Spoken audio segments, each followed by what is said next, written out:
압수수색하고 있는 검사팀장에게 장관이 전화 통화한 사실 있죠? 네, 있습니다. 왜 통화하셨습니까? 제 처가 놀래서 연락이 와서요. 지금 상태가 좀 안 좋으니까 좀 차분히 해달라고 부탁드렸습니다. 자체는 압수수색팀에 엄청난 압력이고 협박으로 볼 수밖에 없습니다. 압수수색의 어떠한 절차에 대해서도 지시를 하거나 방해하지 않았고요. 제 처의 건강 상태와 관련해서 지금 장관 지시를 하거나 방해하지 않았고요. 엄청난 압력이고 협박으로 볼 수밖에 없습니다. 그렇지 않습니다.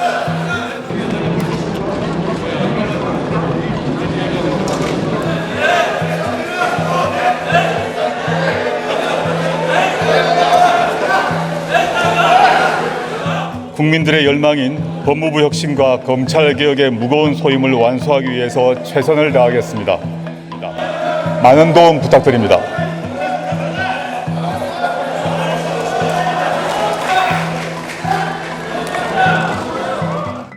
이번 주 월요일 검찰이 자택을 압수수색 시작할 무렵에 압수수색하고 있는 검사팀장에게 장관이 전화 통화한 사실 있죠? 네, 있습니다. 왜 통화하셨습니까? 네? 왜 통화를 하셨습니까? 압수수색 제 처가 놀래서 연락이 와서요.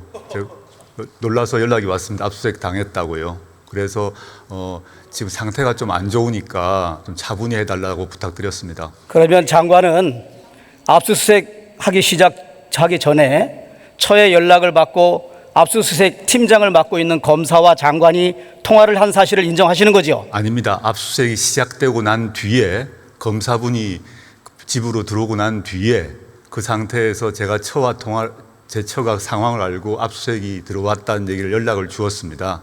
그래서 근데 제 처가 매우 안 좋은 상태여서 어쨌든 장관은 압수수색을 시작한 검사 수사팀장과 전화한 사실은 인정하시는 거죠? 예, 인정합니다. 법무부 장관으로서는 절대 해서는 안 될 일을 저는 하셨다고 생각합니다.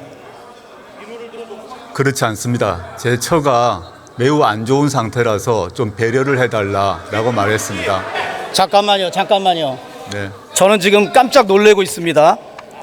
방금 이태규 의원 질의에 저와 제 가족에 대한 검찰 수사에 개입하거나 보고를 받지 않겠다고 약속했고 약속을 지켜왔다. 예. 지금까지 실천하고 있다.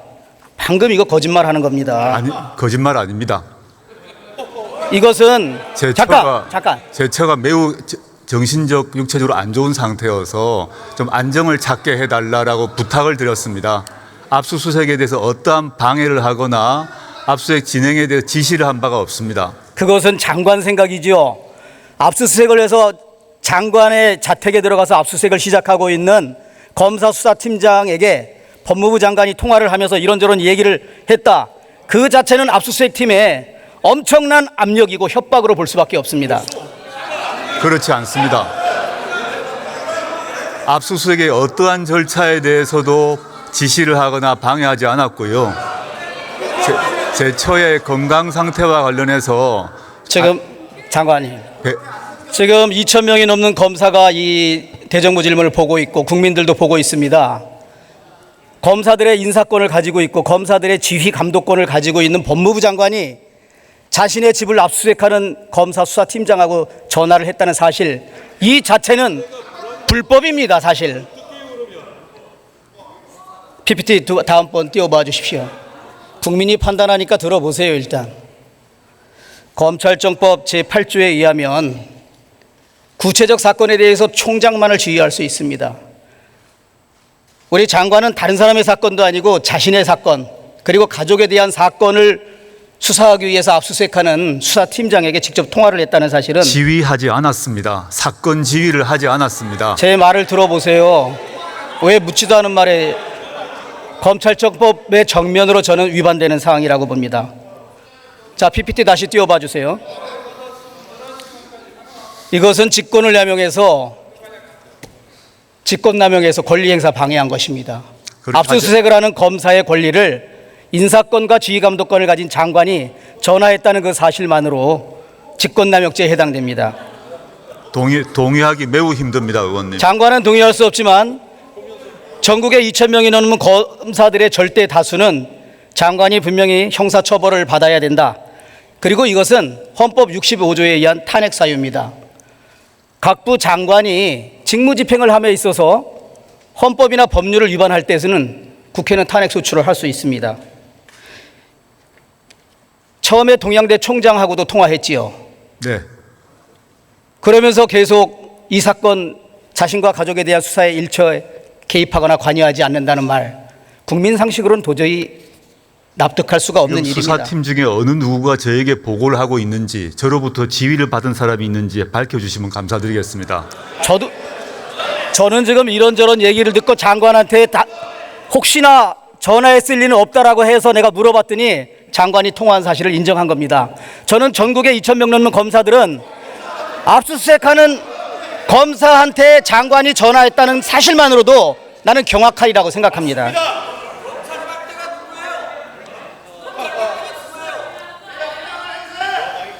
제 처의 건강 들어봐요. 처의 건강 상태를 배려해달라고 한 말씀 드렸을 뿐입니다. 압수수색에 대해서 어떠한 지시도 하지 않았습니다. 압수수색에서 어떠한 방해도 하지 않았습니다. 저는 동양대 총장과도 증거인멸과 관련해서 후보자 시절에 통화를 했고, 법무부 장관이 돼서도 압수수색을 하는 자신의 사건에 압수수색하는 검사한테 통화를 했다는 이 사실은 정말 충격적이고 저는 검찰청법과 직권남용의 위반이라고 생각합니다.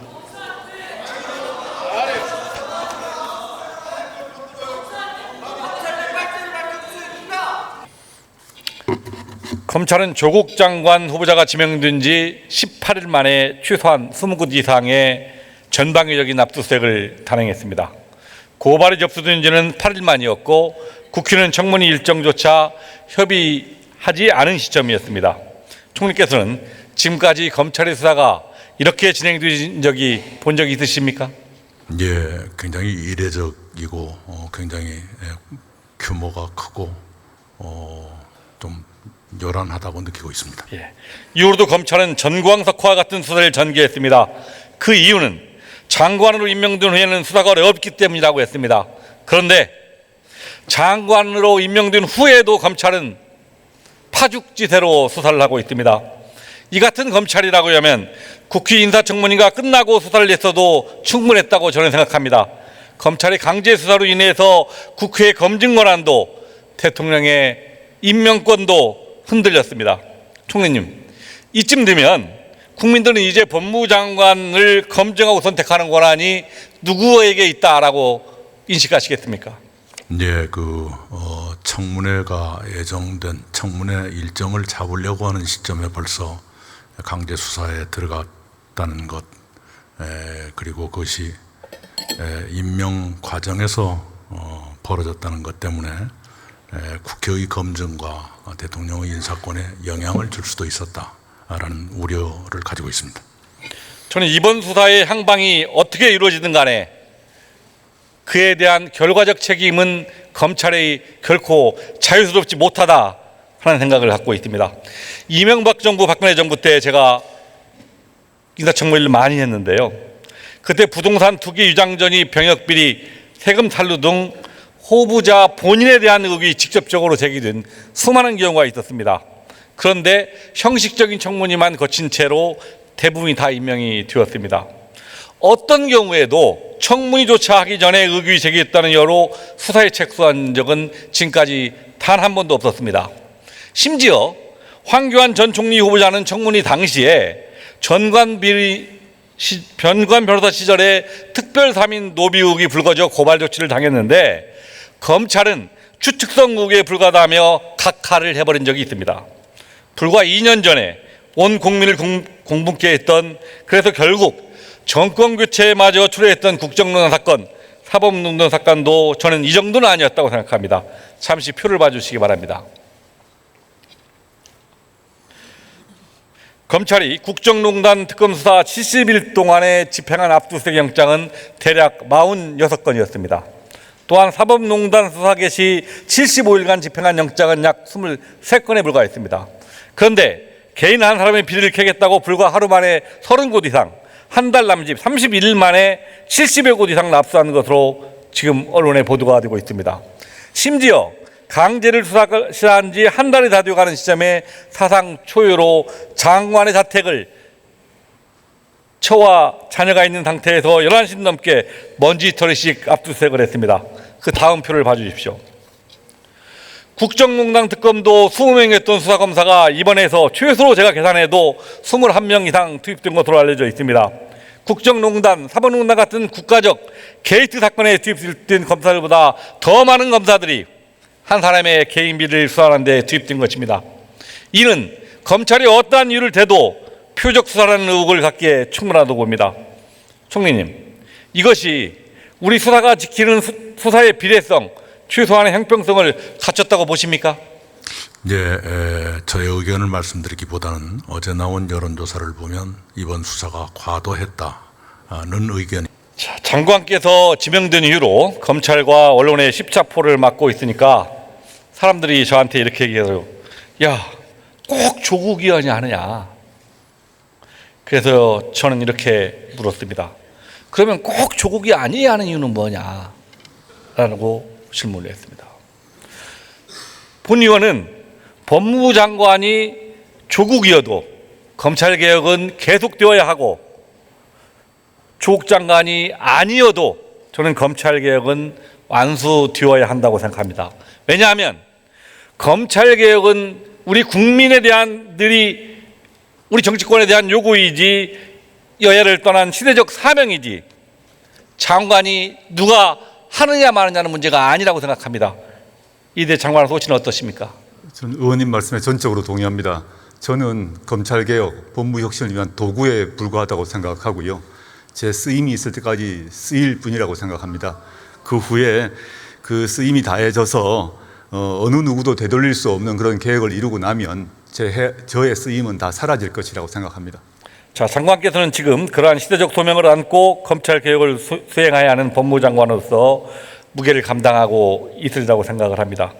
그러나 개인적으로 보면 장관이 아니라 한 가정의 가장이자 아버지로서는 견뎌야 할 무게가 일정한 선을 넘어선 것인지 아닌지 하는 그런 우려가 있습니다. 장관, 끝까지 소명을 감내하실 수 있으시겠습니까?